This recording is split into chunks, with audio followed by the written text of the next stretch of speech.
All right, well, happy Friday.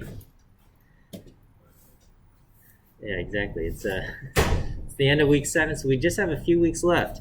So anyway, I posted your midterm scores. For the raw scores, the median was a 78, and it was a little bit left skewed.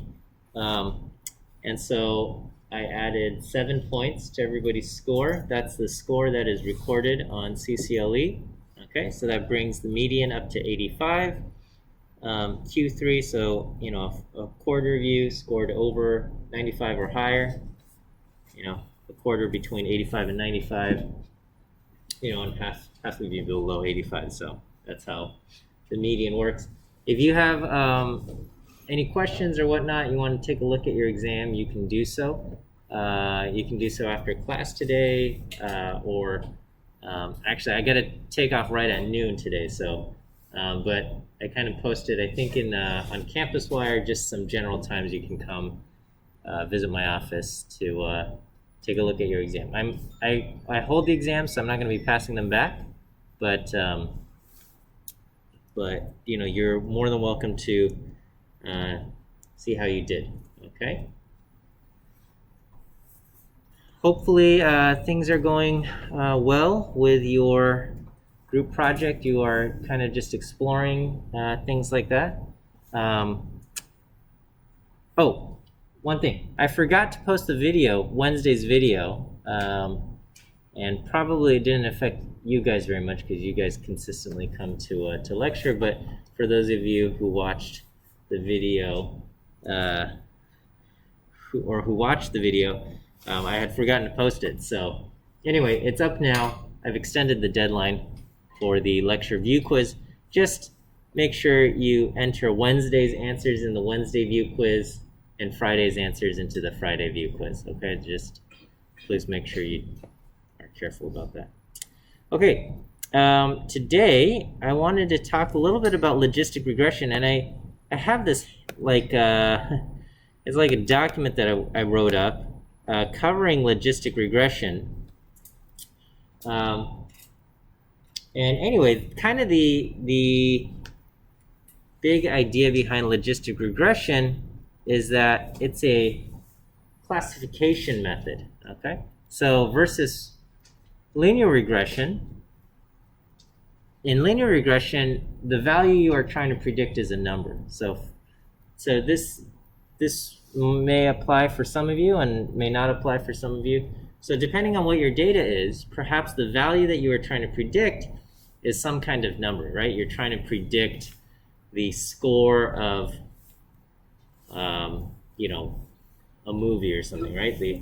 The rating, or you're trying to predict, some kind of numeric value. How many this, or how big was something. That was linear regression.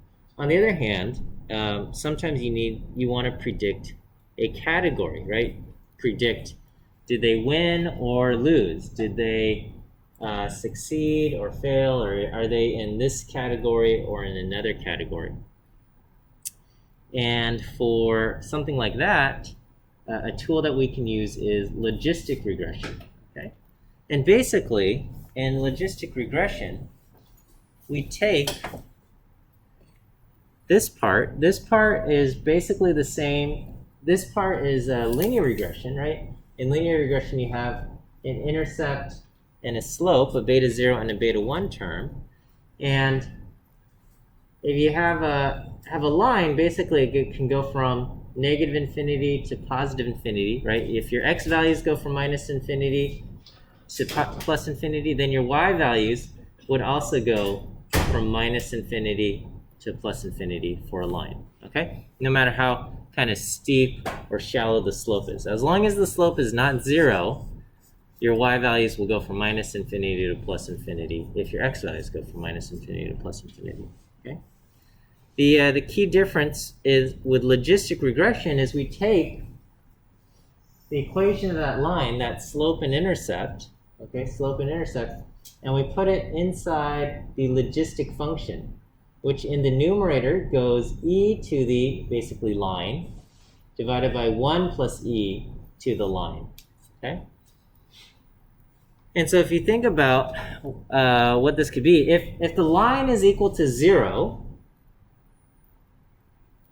what does this fraction equal? Okay, if the value of the line, okay, whatever it is, you take your slope and your intercept, and if the line is at 0, then you have e to the 0, which is 1 in the numerator, and in the denominator you have 1 plus e to the 0. So you have numerator you have 1, and the denominator you have 1 plus 1 or 2. And so when the line is equal to 0, this thing will be 1/2. Okay, and then if let's say this gets big, right? Let's say it becomes like 100 or 1,000 or something like that. Now you have e to the 100. It's a really big number, okay? Divided by 1 plus e to the 100, okay? So pretty much the 1 is just dwarfed by e to the 100. And so you have something that's pretty much 1. It's like 0.999999999, okay? So you have something like that, okay? On the other end, if you have a very negative value, like negative 100, e to the negative 100 is pretty close to 0, divided by 1 plus e to the negative 100, also pretty close to 0. And so you're going to have something pretty close to 0, like 0.000000001 or something like that, okay? So you have a very tiny value when you're at very negative, something close to 0. And so basically this fraction, e to the line divided by 1 plus e to the line, takes the output of this straight line and turns it into what we call a logistic curve, okay? A logistic curve, and maybe I should just go to Wikipedia.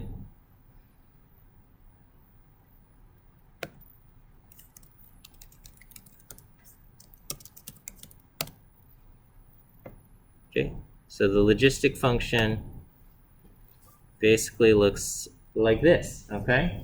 And then beyond this, it's pretty much flat, and beyond this, it's pretty much flat, okay? So you just have kind of this, maybe like an S curve, right?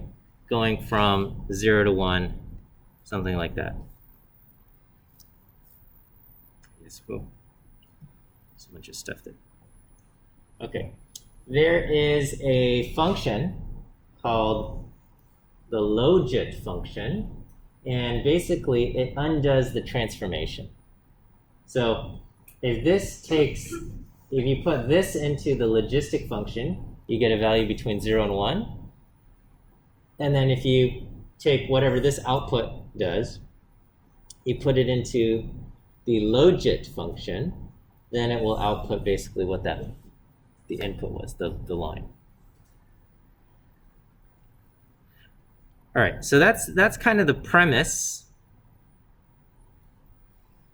That's kind of the premise of logistic regression.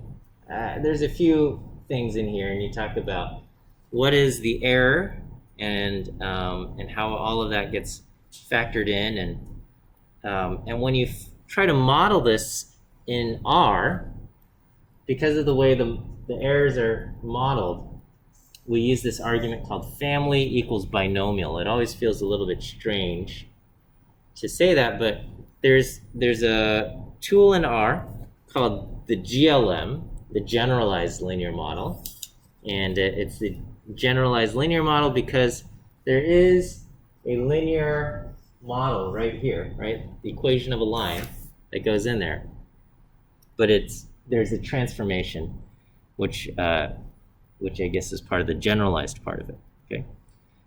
I'm covering at this very, very high level, just kind of introducing some topics to you, okay? Not, we're going to spend like one lecture on it. This is probably a new topic for most of you. So I'm just really getting just a millimeter's worth of depth here, okay? I'm just trying to introduce you to some of these tools here, okay? So basically, as far as estimating the parameters, it's done via maximum likelihood estimation. This might not mean anything to you, all right? Basically, when you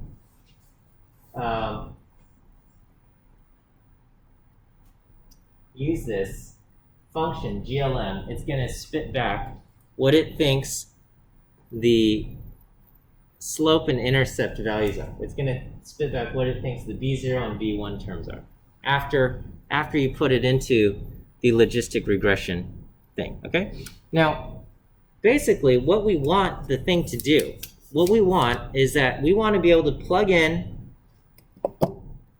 a number, a numeric value, and what we want it to output is a probability, okay? Because remember, with logistic regression, the outputs are yes or no, okay? So let's say you're trying to predict whether your baseball team wins, okay? And the inputs will be perhaps your different players' batting averages or something like that, okay? So you're gonna have like players, you've got some way to measure player performance, which is a numeric variable such as batting average or how many home runs they had or how many runs they scored in the last season or something like that. And then what you want to do is you want to predict whether your team is going to win or not, okay? Or maybe make the playoffs or not, or something like that, okay? I guess it's called the postseason for baseball. All right, and so the output is just the value that gets recorded is either they made it to the postseason and we'll record that as a 1, a success, or they didn't and we record that as a 0. Okay. But when it comes to making a prediction, you don't want to just say we predict yes or we predict no. It's going to be a little bit better if you predict a percentage, a probability. You're going to say, I think they're going to make the postseason with 80% probability. Or I think they'll make the postseason with only a 12% probability, okay? So your prediction is going to be a probability, and that's why the logistic regression curve is useful, because the logistic regression curve always outputs a value between 0 and 1, which lines up very well for something like a probability. Okay? And so the example I'm looking at, I think it's this made-up example, and we're looking at people who suffered some kind of heart disease, so that includes any kind of heart attack, but also any kind of just heart issues, and we're looking at their age, okay? And in our data set, we just have the youngest person is 20 and the oldest person is 69, okay? And in our data set, we're just looking at what proportion of people. So we're going to look at kind of like what proportion of people suffered a heart attack or some form of coronary heart disease. But notice the outputs for each person is either just a 0 or a 1. A 0 or a 1.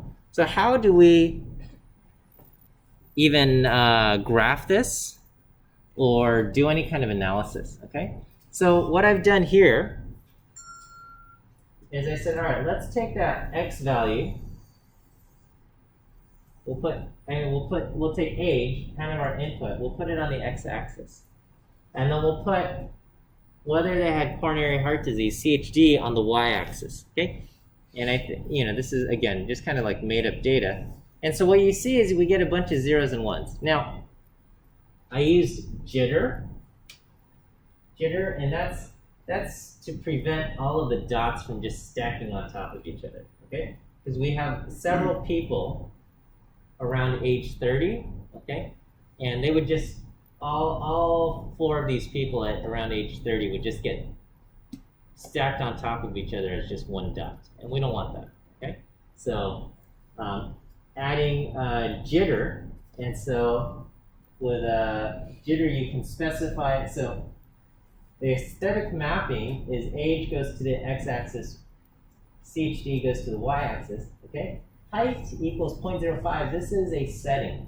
This doesn't reveal anything about the data itself, but it tells us how much jitter we want to allow. Okay, vertical jitter we want to allow. Okay, because the default amount of jitter is a lot more, and we're going just from, we want to keep all the 0s close to 0. We want to keep all the 1s close to 1. So we're just adding a little bit of jitter. Okay, does that make sense? Why we're using jitter? All right. Being black and white just kind of, I think the default ggplot settings is for a gray background. Okay. So this is what we have. Now, if we did not use jitter, another option is, as a setting, I can say all of the circles or all of the dots should have an alpha of 0.2, give it some transparency. And here I increase the size to size to 8, and the resulting plot looks like this. It's somehow it doesn't fit quite well. Okay, and so here all of the dots just kind of stack on each other, and so we can see, there's several people at age 30 right here, and because all of their circles are being stacked on top of each other, it shows up dark down here, right? And similarly, this is what we have. So where we have kind of a lot, it shows up darker over here. Where we have a lot, it shows darker over here. Okay. And so if you were to plot something like this, taking some kind of numeric variable, turning it into a prediction, right? And again, I don't know what your data looks like.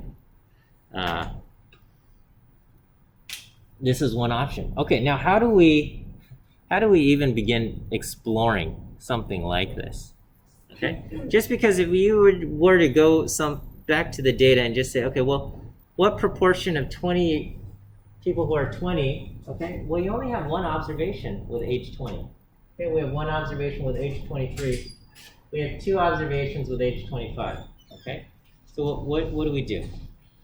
What will be useful is for us to create bins for the groups. Okay? We're going to create bins. And here, I'm going to take age, create a variable called age group, right? And I'm going to use this variable, or this function cuts. Okay? And how are we going to cut it? We're going to take the variable age. Okay, we take the variable age, and here I just specified some breakpoints.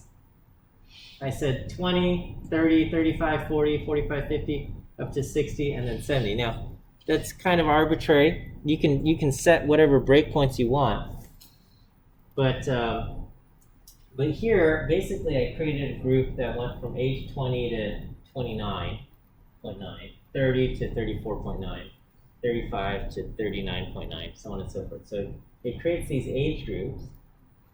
And then what I said is group your data by age group,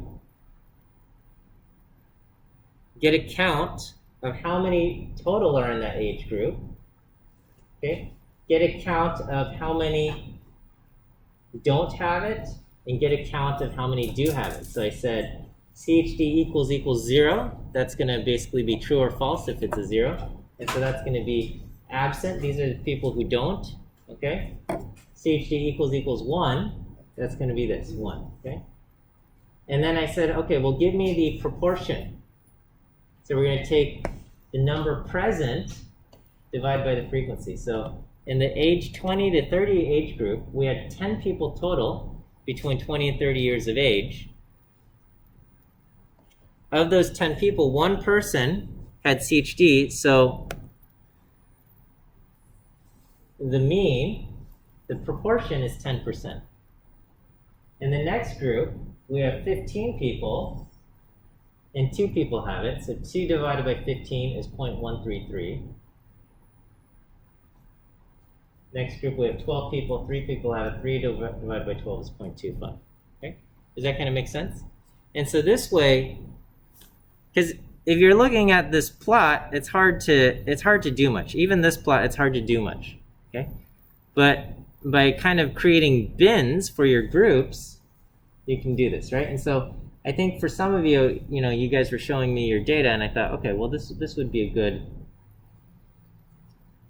at least exploratory analysis to see, hey, for different age groups, do we have a higher proportion or a lower proportion like that? Okay, and so you'll want to use cut, and you'll probably specify your breaks, so on and so forth. Okay, and then here I kind of specified the midpoint of each bin. Okay, so the midpoint of 20 to 30 is 25. The midpoint of 30 to 35 is 32.5. The midpoint of 35 to 40 is 37.5. And that's how I came up with this column for midpoint. And I think we do this for kind of all of the age groups that we created there. Okay. Oh, let me give you your. Oh, you know what? I forgot what it was. Hang on. Give me a second. Let me give you your first view quiz answer. I got to remember what that answer is in the first place.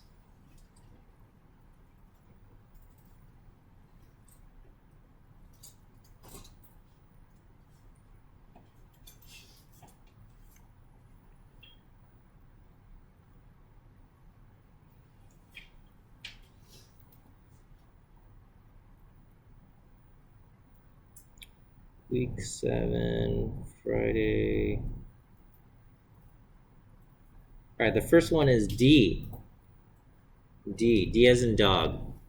D as in dog. All right. So this function cut. I want to make sure you guys understand how to use this because it could be very useful and important, especially in your projects and whatnot. Okay, you don't have to use it, but I think for several groups it would be a helpful function. Okay, so if there's any questions on how this works, so here you can, if you don't specify some of these things, there's like defaults. Okay, here I just specified where I want the cuts to happen, but you're allowed to you can specify however you want. Here my cuts are not evenly spaced out. Some of you might want evenly spaced out cuts. Okay. All right. Okay. So the next thing I'm going to do. So this information is stored as table 1, 2. And what we're going to do is we're going to plot. We're going to take this column of midpoints, put that on the x-axis, and then the values for the means, which are the proportions, we're going to put that on the y-axis. And I'm going to just do geom line. Okay? And basically, it says, okay, the midpoint of the 20 to 30 group was 25. We're going to put that number as 10%, 0.1. Okay, the midpoint of the 30 to 35 group is 32.5, and the value there was 13.3. The midpoint of the 35 to 40 group is 37.5, and the value there was 25%.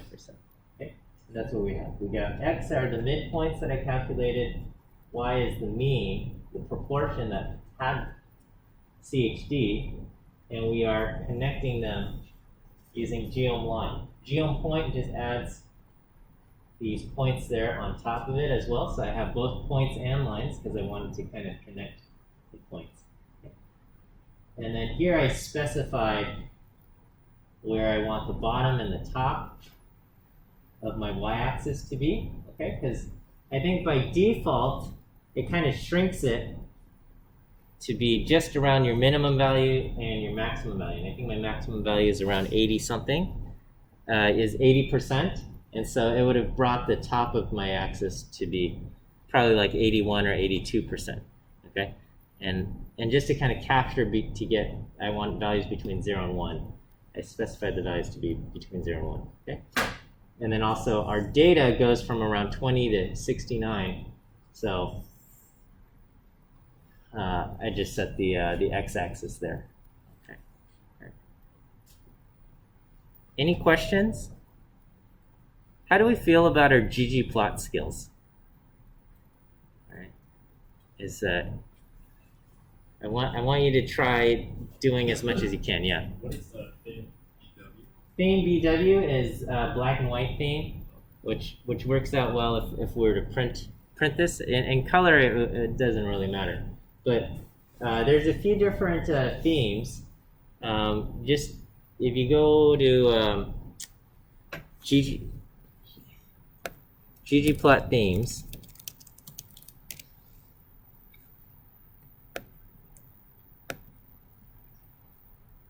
there's gray, black and white, light, dark, minimal, classic. Let's see. So these are, so the default is you have a gray background, white grid lines, and things like that. Theme, black and white background with light gray grid lines, and so on and so forth, okay? And anyway, you can kind of go through and see how these different themes look, okay? Depending on what effect you're going for. Okay, and so we can see, you know, if I plot the thing like this, it looks kind of like a logistic curve could fit the data, right? It looks like a logistic curve could fit the data. And so what do? Okay, is we're going to fit a logistic model. All right, and the format here looks very, very similar. Right? Here I just have one predictor, but the value that we're trying to predict is CHD. CHD being a 0 or 1. They have coronary heart disease or they don't. So we put that there. Tilde, what's the value we're using to make the prediction? We're using age, numeric variable. We're putting this in there. Okay. You can also put in, so on Wednesday, it was Wednesday, right? We had a numeric predictor, which we were trying to predict the number of visitors on the hiking trail. That's a numeric output. And we were trying to use the temperature of the day. And so it was like visitors tilde high temp. Okay. And then later on we said, well, what if we include the variable weekday or weekend? Okay, weekday or not. Okay, you can do that. You can do a plus, right? And you can bring in something, and it will kind of add in a little factor in there. Okay. Now to make it a logistic regression, you specify family equals binomial, right? And that tells R that we're trying to do a logistic regression fit. That we're trying to predict the values to be 0 or 1. Okay. Data comes from the table that we have. And so when you do this, the summary, you get these coefficients. The coefficients are a little bit hard. Okay? We get age of 0.11. The age coefficient is 0.11. Okay?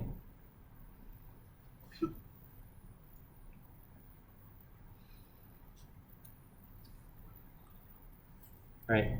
Now we can ask, does using age help us predict kind of the probability that someone develops CHD?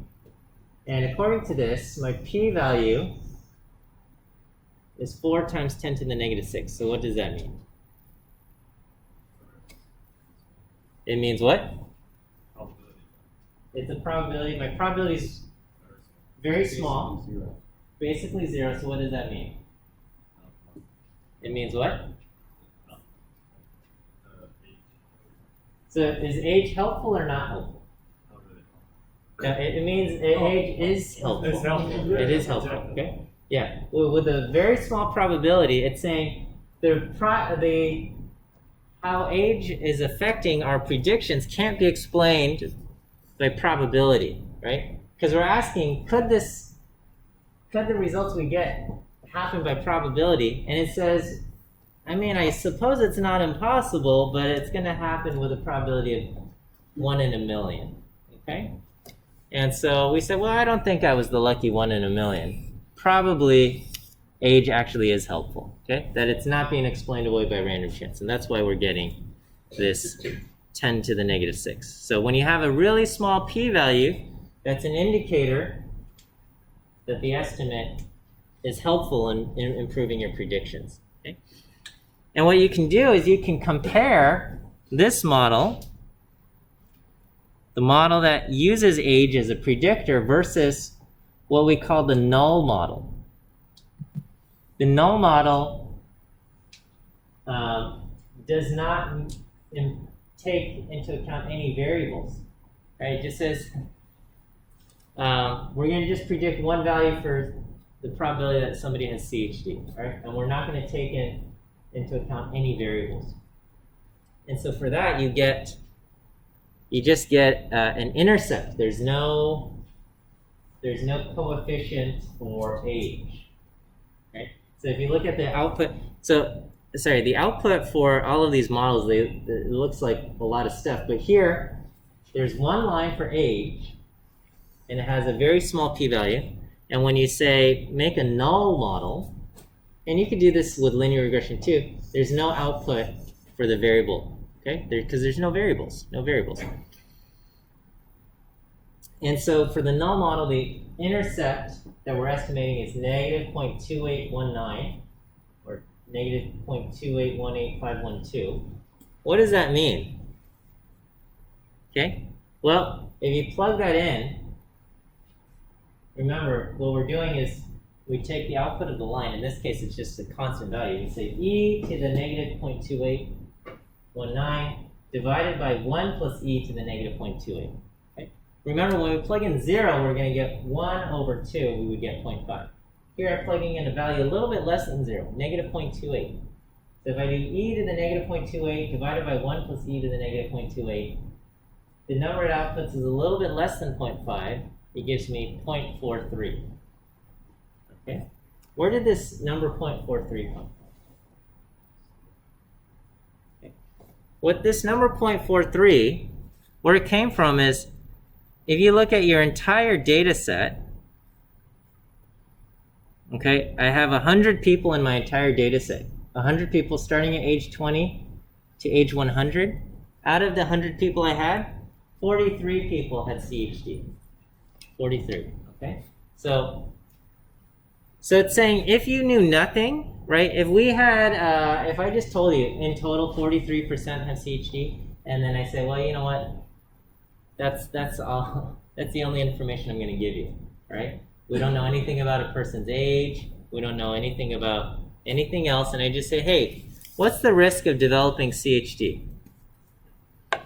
Your best guess is just, well, 43%, because in my data, 43% had CHD. So therefore, my guess for just a random person is going to be 43%.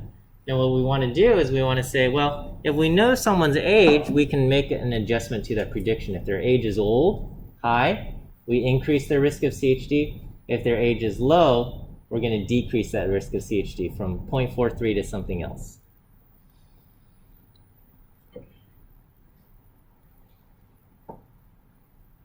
Okay.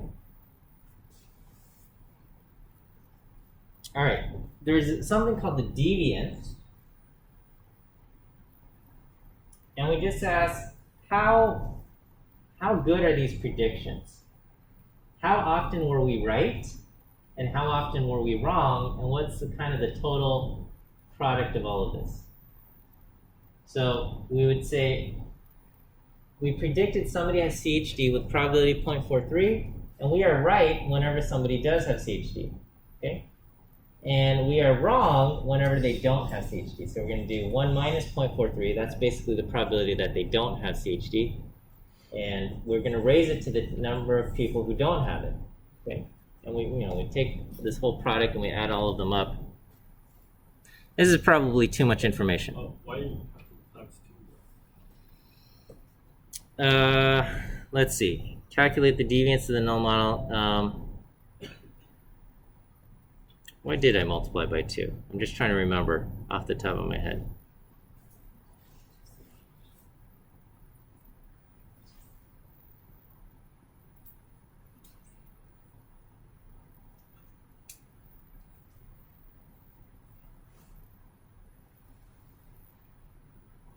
Off the top of my head, I don't remember. It is part of when you calculate these numbers, like this number null deviance and stuff.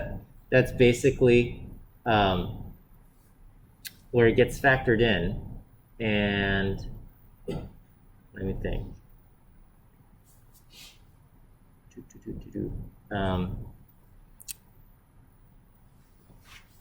I'm trying to remember why, and I'm sorry. I'm trying to show you the formula for where this number comes from. right? Because when you ask for summary on the logistic regression model, it just spits out a whole bunch of numbers, okay? And it says, all right, the null deviance is 136.66, and you go, well, where did that even come from?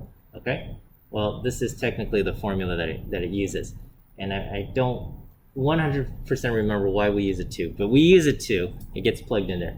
And if you go back to the one that we did predict, the residual deviance is 107.35, and I can get that number back here. Okay, 107.35.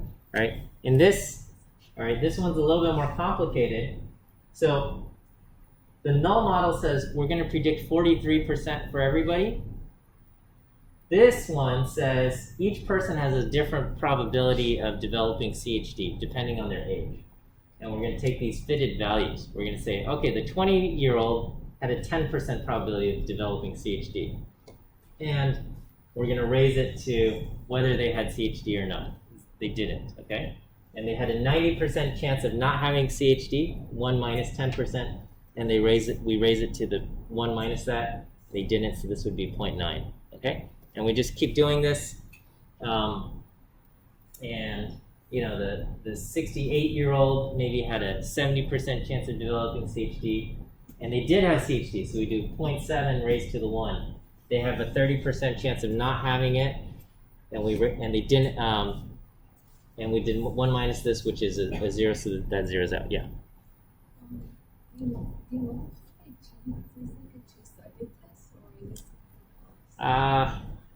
I don't remember. Honestly, I'm sorry. I don't remember why we multiply by 2, but we do, and this is, I guess this here is just to kind of show where these numbers came from, rather than just saying, oh, here are just these mystery numbers. Now, do you actually need to be able to calculate it by hand? At this point in your statistics academic career, no. Okay? All right? But just so you understand where these numbers are coming from, I kind of throw in the formulas here. But the residual deviance is 107.35, and basically what we're saying is that by including age, we were able to reduce the amount of deviance. The null model is 136.66, and then including age reduces that. Okay, and we're trying to reduce the amount of deviance that we have. And then it says this reduction in deviance can't be explained by random chance, because the probability of it happening by random chance is 10 to the negative 6. Okay, so anyway, all of this stuff, we can create confidence intervals and whatnot. Let me talk a little bit about this predictor. The coefficient for age is 0.11, right? So if we go to our summary for not the null model, but back to where we used age as a predictor, the coefficient for age is 0.11. So what does that even mean? Okay, it gets factored into the log odds, okay, which is completely bizarre. And let me see if I could write this down.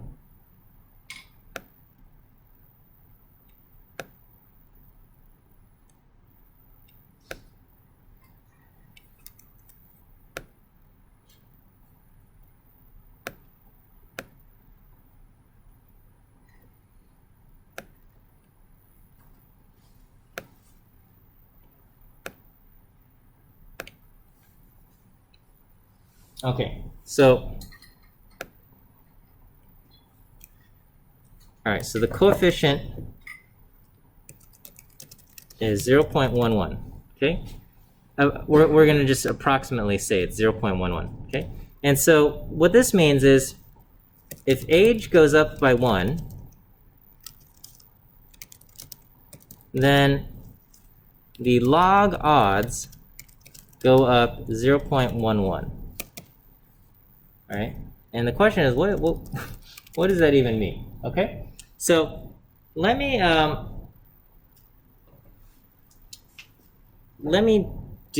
raise e to this number. Okay, and here I think the number is better appreciated if I do 10, right? So if the age goes up by 10, then the log odds go up by, instead of 0.11, it's going to go up by 1.1. All right, and I think this is a little bit easier to understand. Is that okay? So instead of going up by 1 and we're going up 0.11, we're going to go up by 10 and we're going to go up 1. The log odds go up by 1.1. Okay. Well, what do the log odds mean? Okay. Here, I'm going to convert this to the odds ratio. The odds ratio go up, so we'll say if age goes up by 10, then the odds ratio go up by e to the 1.1. Okay? E to the 1.1 is around 3.03. Okay, but let's just keep it at 3. All right, is this okay? So if the age goes up by 10, then the odds ratio goes up by e to the 1.1, which is around 3.3. All right, so what does it mean for the odds ratio to go up by 3.3? Okay, the odds ratio is equal to basically success to fails. Okay, so it's the odds. It's not, so probabilities are number of successes divided by total observations. Odds are number of successes colon or divided by number of failures. So let's go back to kind of this table that we created for each of the age groups. All right, so if we look at the 30 to 35 group, 30 to 35 group, all right, what are our odds? The odds are 13 to 2. Okay, I'm sorry, the opposite, 2 to 13, okay? We have 2 people who have it, 13 who don't, okay? 2 to 13, and if we do 2 divided by 13, we get, what is 2 divided by 13? Oh, where's my calculator? Okay, 0.1538. Okay, we'll just call it 0.154. Is that okay? Let me see if I can make this text bigger.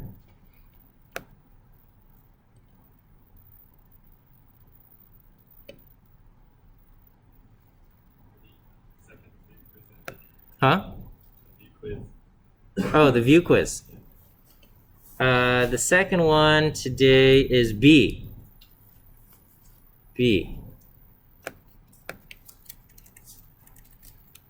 All right, I don't know how to make my text bigger. I'm sorry. B? B as in bear. B as in bear. Are you guys able to see what I'm writing up on the screen? Okay.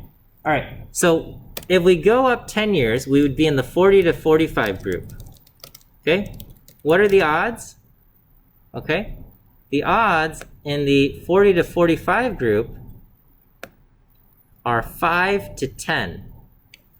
5 people have it, 10 people did not. So if I do 5 divided by 10, that's 0.5. Okay? And what you'll notice is that 0.154 times 3.03, our odds ratio, we said if we go up 10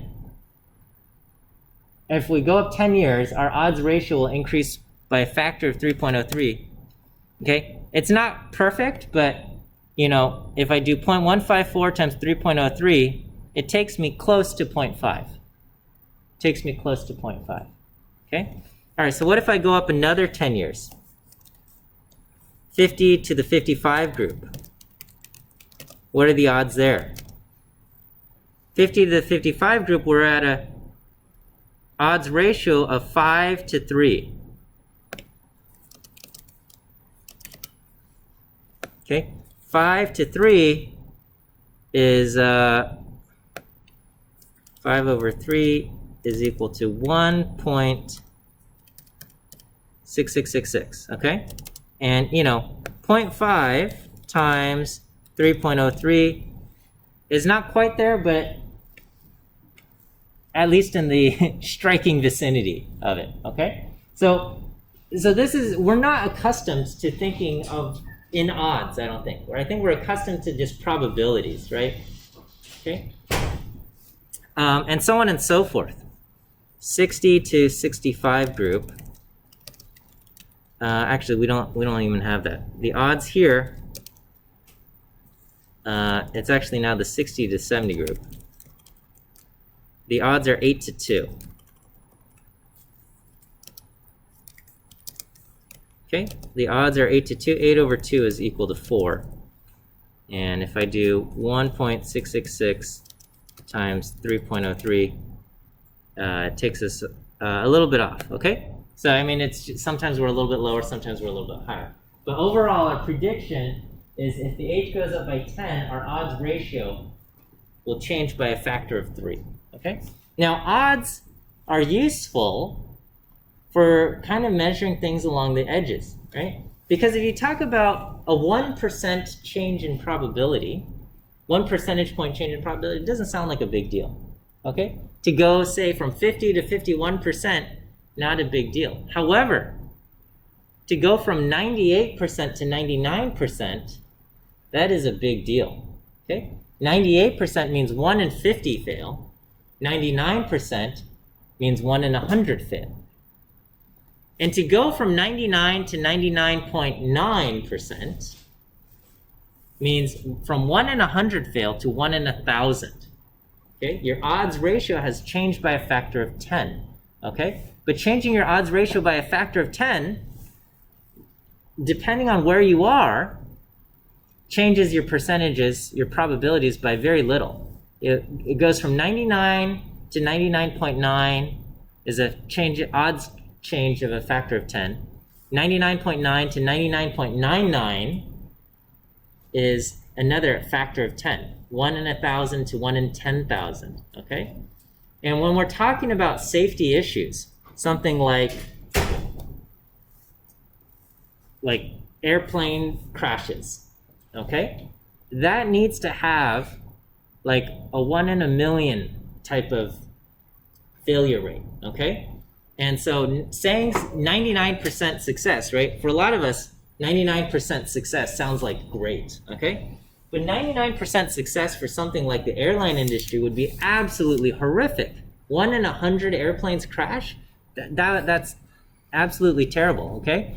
And sometimes we report percentages, right? We talk about like, oh, what are the chances of dying from COVID or something? And it sounds like, oh, your probability of dying is only 1 in 1,000 or something, okay? It sounds like 0.1%. And we go, oh, that's less than 1%. Not a big deal. But it kind of is, right? And sometimes percentages just aren't the way to best represent how much of a reduction in something has happened, right? So, getting the vaccine reduces your odds, changes the odds ratio of, hospitalization probably by a factor of close to 20 or something like that, okay? Which is a big deal. It's just, when it says, oh, it goes from like 0.1% to 0.05% or something, it feels like a very tiny